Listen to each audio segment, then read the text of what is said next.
Hola, muy buenas, bienvenidos, bienvenidas. Seguimos con el tema 9. Habíamos visto en el vídeo anterior el nacimiento y cuidado de menor, ejercicio corresponsable del cuidado del lactante, prestación por riesgo durante el embarazo, prestación por riesgo durante la lactancia natural. Y ahora seguimos con las prestaciones familiares y vamos a ver la asignación económica por hijo o menor acogido a cargo, la prestación económica por nacimiento o adopción de hijo en supuestos de familias numerosas o monoparentales y en los casos de madres o padres con discapacidad y prestación por parto o adopción múltiple. También veremos en el último lugar el subsidio por cuidado de menores afectados por cáncer u otra enfermedad grave. Bien, pues comenzamos con las prestaciones familiares y vamos a ver su regulación, que son las prestaciones familiares en su modalidad no contributiva, y se regulan en el título 6, capítulo 1, artículos 351 a 362 del texto refundido de la Ley General de la Seguridad Social, que regula la asignación económica por hijo o menor a cargo, la prestación económica por nacimiento o adopción de hijo en supuestos de familias numerosas, monoparentales y de madres o padres con discapacidad, y la prestación por parto o adopción múltiple. Y también se regula las prestaciones familiares en el Real Decreto 1335 2005 de 11 de noviembre, por el que se regulan las prestaciones familiares de la Seguridad Social, que es este Real Decreto que vemos en pantalla, en el 1335 2005, que regula las prestaciones familiares de la Seguridad Social, así como el título 6, en su capítulo primero, regula las prestaciones familiares en su modalidad no contributiva desde los artículos 351 a 362.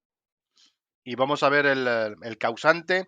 que se regula en el artículo 351 del texto refundido de la Ley General de la Seguridad Social y establece que la asignación económica por hijo o menor acogido a cargo consistirá en una asignación económica por cada hijo o menor a cargo cuando estos sean menores de 18 años de edad y tengan una discapacidad igual o superior al 33%, o sean mayores de 18 años de edad y tengan una discapacidad igual o superior al 65%. Y el causante no perderá la condición de hijo o menor a cargo por trabajar por cuenta ajena o por cuenta propia, siempre que continúe viviendo con el beneficiario y cuando sus ingresos anuales no superen el 100% del salario mínimo interprofesional. Es decir, que el causante no perderá la condición de hijo menor a cargo, aunque trabaje ya sea por cuenta ajena o por cuenta propia, pero siempre y cuando sus ingresos no superen el 100% del salario mínimo interprofesional en cómputo anual, tal como establece el artículo 351 del texto refundido de la Ley General de la Seguridad Social. Y respecto a los beneficiarios, se regulan en el artículo 352 del texto refundido de la Ley General de la Seguridad Social, que establece que tendrán derecho a la asignación económica por hijo o menor a cargo quienes residan legalmente en territorio español, tengan a su cargo hijos o menores en régimen de acogimiento familiar permanente o guarda con fines de adopción y quienes concurran las circunstancias señaladas en el artículo 351, es decir, que sean menores, el causante menor de 18 años de edad y tenga una discapacidad igual o superior al 33% o tengan a su cargo una persona mayor de 18 años de edad con una discapacidad igual o superior al 65% y residan en territorio español y no tengan derecho ni el padre ni la madre a prestaciones de esta misma naturaleza en cualquier otro régimen público de protección social. Y también tendrán derecho a la asignación económica por hijo menor a cargo quienes sean huérfanos de padre y madre menores de 18 años y que sean personas con discapacidad en un grado igual o superior al 33% o mayores de dicha edad y tengan una discapacidad igual en un grado igual o superior al 65%. También serán beneficiarios quienes no sean huérfanos y hayan sido abandonados por sus padres, siempre que concurran en ellos las circunstancias señaladas en la letra A del artículo 351 del texto refundido de la Ley General de la Seguridad Social que hemos visto aquí arriba en este apartado y no se encuentren en régimen de acogimiento familiar permanente o guarda con fines de adopción. Y también serán beneficiarios los hijos con discapacidad mayores de 18 años respecto de los que no se haya establecido ninguna medida de apoyo a su capacidad para ser beneficiarios de asignaciones del sistema de la seguridad social. Serán también beneficiarios de las asignaciones que debido a ellos corresponderían a sus padres. Respecto a la cuantía, se establecen en el artículo 353 del texto refundido de la Ley General de la Seguridad Social, que establece que la cuantía de la asignación económica se fijará en su importe anual en la correspondiente Ley de Presupuestos Generales del Estado. Y vamos a ver las cuantías que se establecen para el presente ejercicio 2025, que serán las siguientes en caso de que el causante sean hijos a cargo menores de 18 años y tengan una discapacidad igual o superior al 33%, serán una cuantía económica, una prestación económica de 1.000 euros anuales, que mensuales será de 83,33 euros. Y en caso de que tengan a su cargo hijos mayores de 18 años y tengan una discapacidad igual o superior al 65%, la cuantía anual será de 5.805,60 euros. Y en caso de tener hijos a cargo mayores de 18 años y tengan una discapacidad igual o superior al 75%, la cuantía anual se aumenta hasta 8.707,20 euros. Y en caso de tener hijos a cargo menores de 18 años sin discapacidad o con una discapacidad inferior al 33%, la cuantía anual será de 588 euros y en caso de pobreza del hogar familiar, de pobreza severa, se incrementará dicha cuantía a 637,92 euros anuales. Y cabe indicar que en caso de las prestaciones económicas, prestaciones familiares con hijos a cargo menores de 18 años, que cuando se trata de personas sin discapacidad o con una discapacidad inferior al 33%,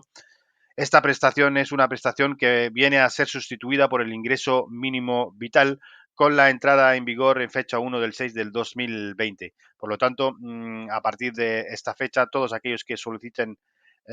una prestación familiar van a solicitar el ingreso mínimo vital en vez de la prestación familiar, porque la prestación familiar a todas las familias que soliciten esta prestación con posterioridad a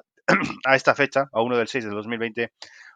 han de solicitar lo que es el ingreso mínimo vital, que como indicamos, esta prestación de menores a cargo, menores de 18 años sin discapacidad o con una discapacidad inferior al 33%, viene a ser sustituida por el ingreso mínimo vital. Y el abono de la asignación económica se llevará a cabo directamente por la Tesorería General de la Seguridad Social. Con carácter general, el pago será semestral y deberá efectuarse por semestres vencidos, salvo en las asignaciones económicas por hijo a cargo con discapacidad mayor de 18 años, respecto de los cuales el pago será con una periodicidad mensual y se efectuará por mensualidades vencidas. Y la solicitud de reconocimiento de la asignación económica por hijo o menor a cargo corresponde al Instituto Nacional de la Seguridad Social. Y respecto al ingreso mínimo vital, como sabemos, hay un tema dedicado a esta prestación que veremos más adelante. Bien, y la prestación económica por nacimiento o adopción de hijos en familias numerosas o monoparentales y en los casos de madres o padres con discapacidad se regulan en el artículo 357 y 358 del texto refundido de la Ley General de la Seguridad Social, que establecen que a los beneficiarios, que indica que a los efectos de familias numerosas se estará lo dispuesto en la Ley de Protección a las Familias Numerosas y se entenderá por familia monoparental respecto a la familia monoparental la constituida por un solo progenitor con el que conviva el hijo nacido o adoptado y que constituya el sustentador único de la familia. Y respecto a la discapacidad de madre o padre igual o superior al 65%, también serán beneficiarios de esta prestación. Y los requisitos que se van a exigir son todos para estas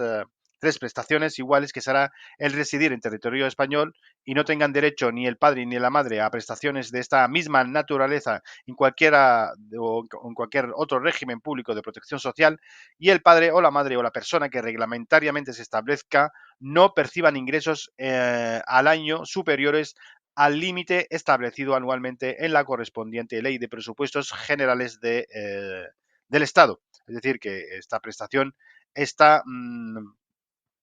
está sujeta a no superar unos determinados límites de ingresos que se establecen anualmente en la Ley de Presupuestos Generales del Estado, y la cuantía de esta prestación será de pago único de 1.000 euros anuales. Y respecto a la prestación por parto o adopción múltiple, que es otra de las prestaciones familiares no contributivas, se regulan en el artículo 359 y 360 del texto refundido de la Ley General de la Seguridad Social. Respecto a los beneficiarios de la prestación, serán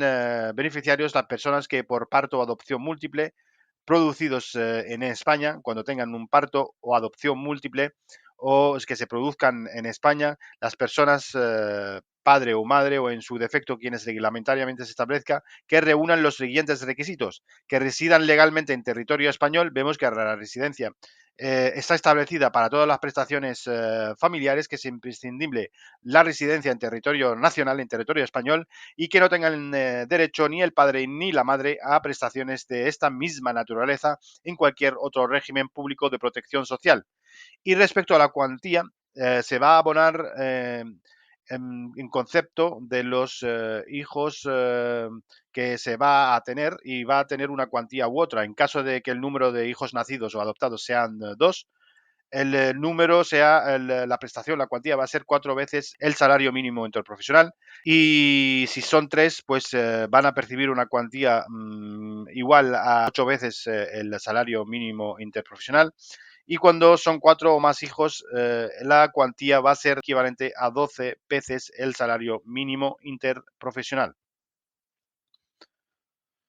Y respecto a las disposiciones comunes a estas prestaciones familiares, se regula en el artículo 361 las incompatibilidades de todas ellas, y señala que en el supuesto de que en el padre y la madre concurran las circunstancias necesarias para tener la condición de beneficiarios de las prestaciones reguladas en el presente capítulo, el derecho a percibir solo podrá ser reconocido en favor de uno de ellos. O sea, estas prestaciones se le va a reconocer solo a uno de ellos en caso de concurrir en ambos progenitores la condición de beneficiario, y las prestaciones reguladas en el presente capítulo serán incompatibles con la percepción por parte del padre o la madre de cualquier otra prestación análoga establecida en las restantes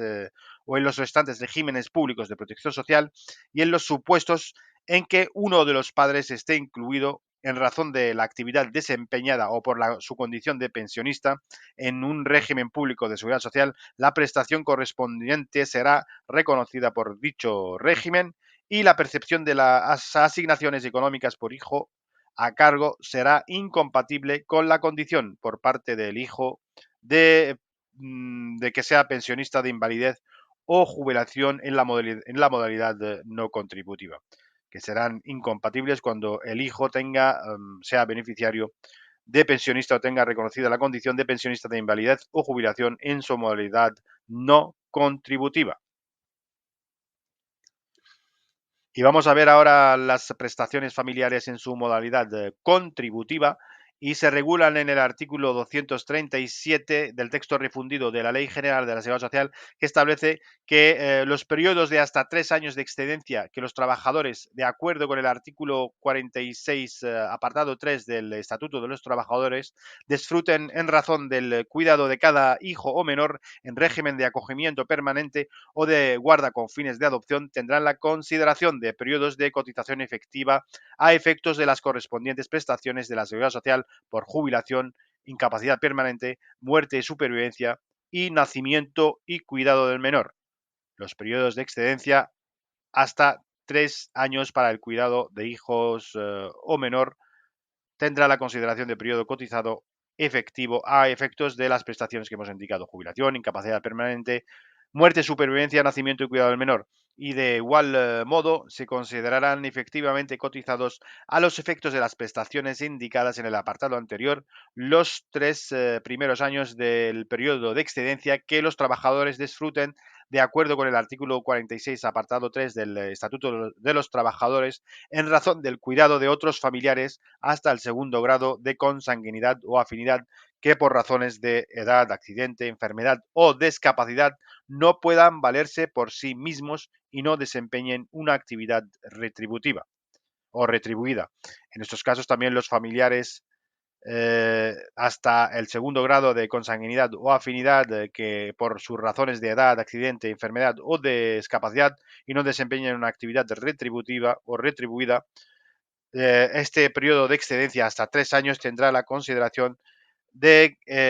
efectivamente cotizados a los efectos de las prestaciones de jubilación, incapacidad permanente, muerte, supervivencia y nacimiento y cuidado del menor. Y el apartado 3 establece que las cotizaciones realizadas durante los 3 primeros años del periodo de reducción de jornada por cuidado de menor previsto en el primer párrafo del artículo 37, apartado 6 del Estatuto de los Trabajadores, se computarán incrementadas hasta el 100% de la cuantía que hubiera correspondido si se hubiera mantenido sin dicha reducción la jornada de trabajo a efectos de las prestaciones señaladas en el apartado 1.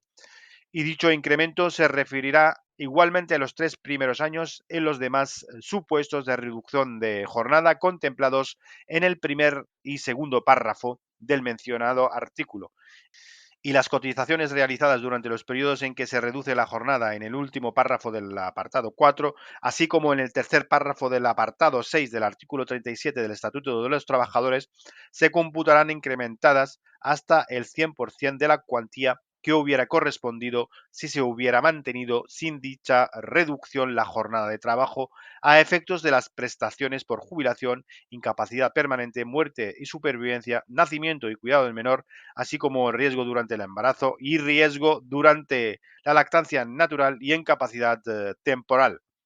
Y cuando las situaciones de excedencia señalados en los apartados 1 y 2 hubieran estado precedidas por una reducción de jornada en los términos previstos en el artículo 37, apartado 6 del Estatuto de los Trabajadores, a efectos de la consideración como cotizados de los periodos de excedencia que correspondan, las cotizaciones realizadas durante la reducción de jornada se computarán incrementadas hasta el 100% de la cuantía que hubiera correspondido si se hubiera mantenido sin dicha reducción la jornada de trabajo. Bien, y vamos a ver en último lugar el subsidio por cuidado de menores afectados por cáncer u otra enfermedad grave, y su regulación se encuentra en el artículo 190 a 192 del texto refundido de la Ley General de la Seguridad Social y en el Real Decreto 1148/2011 de 29 de julio para la aplicación y desarrollo en el sistema de la Seguridad Social de la prestación económica por cuidado de menores afectados por cáncer u otra enfermedad grave. Y los artículos 190, 191 y 192 y el Real Decreto 1148 y barra 2011 regulan la situación protegida, así como los beneficiarios, la duración y extinción y la prestación económica, gestión y su pago. Y vamos a ver en primer lugar la situación protegida, que señala la ley que a efectos de la prestación económica por cuidado de hijos o menores sujetos a guarda con fines de adopción o acogida con carácter permanente, menores de 18 años afectados por cáncer u otra enfermedad grave, se considera situación protegida la reducción de la jornada de trabajo de al menos un 50%. Reducción de jornada de al menos un 50%, que lleven a cabo los progenitores, guardadores con fines de adopción o acogedores con carácter o de carácter permanente, cuando ambos trabajen o cuando solo haya un progenitor por tratarse de familias monoparentales para el cuidado directo, continuo y permanente del menor a su cargo afectado por cáncer, que sean tumores malignos, melanomas y carcinomas, o por cualquier otra enfermedad grave que requiera ingreso hospitalario de larga duración durante el tiempo de hospitalización y tratamiento continuado de la enfermedad. Nos indica que serán cuando sean los hijos a su cargo menores de 18 años que sean afectados por alguna de las enfermedades que hemos indicado y reduzcan su jornada de al menos el 50%, y cuando ambos trabajen los progenitores, guardadores o adoptantes o acogedores para el cuidado directo y continuo permanente del menor a su cargo y que sea afectado por cáncer u otra enfermedad grave y requiera hospitalización o ingreso hospitalario de larga duración durante todo el tiempo que esté hospitalizado y en tratamiento continuado de la enfermedad. Y respecto a los beneficiarios, se les requiere lo siguiente, es que se exigirán los mismos requisitos y en los mismos términos y condiciones que los establecidos para la prestación por nacimiento y cuidado del menor, regulada en la sección primera del capítulo 6 del texto refundido de la Ley General de la Seguridad Social. Recordemos lo que establece esta sección, capítulo 6, respecto al nacimiento y cuidado del menor, cuando son, por ejemplo, el tener, dependiendo de la edad del beneficiario, se exigirá uno u otro periodo de cotización o no directamente cuando son menores de 21 años no se les exige dicho periodo de cotización, estar de alta o situación asimilada a la de alta, afiliados, etcétera. Todo lo que se establece para el nacimiento y cuidado del menor también se le va a exigir como requisito al beneficiario o a los beneficiarios. Y cuando concurran en ambos progenitores, guardadores con fines de adopción o acogedores de carácter permanente, las circunstancias necesarias para tener la condición de beneficiario de la prestación, el derecho a percibirla solo podrá ser reconocido a favor de uno de ellos. Es decir, el derecho se le va a reconocer solo a uno de ellos, a pesar de que concurra dicha situación en ambos progenitores, guardadores o acogedores. Y en los supuestos de nulidad, separación, divorcio o extinción de la pareja de hecho constituida en los términos establecidos en el artículo 221 del texto refundido de la Ley General de la Seguridad Social, así como cuando se acredite ser víctima de violencia de género y el derecho se reconocerá a favor del progenitor, guardador o acogedor que conviva con la persona enferma, aunque el otro no trabaje, siempre que se cumplan el resto de los requisitos exigidos. Y cuando la persona enferma contraiga matrimonio o constituya una pareja de hecho, tendrá derecho a la prestación quien sea su cónyuge o pareja de hecho, siempre que acredite las condiciones para ser beneficiario. Es decir, que siempre que este cónyuge o la pareja de hecho acredite las condiciones para ser beneficiario, que son las que hemos indicado aquí para todos los beneficiarios, como son el progenitor, guardador o acogedor. Y respecto a la duración y extinción, se mantendrá la prestación económica hasta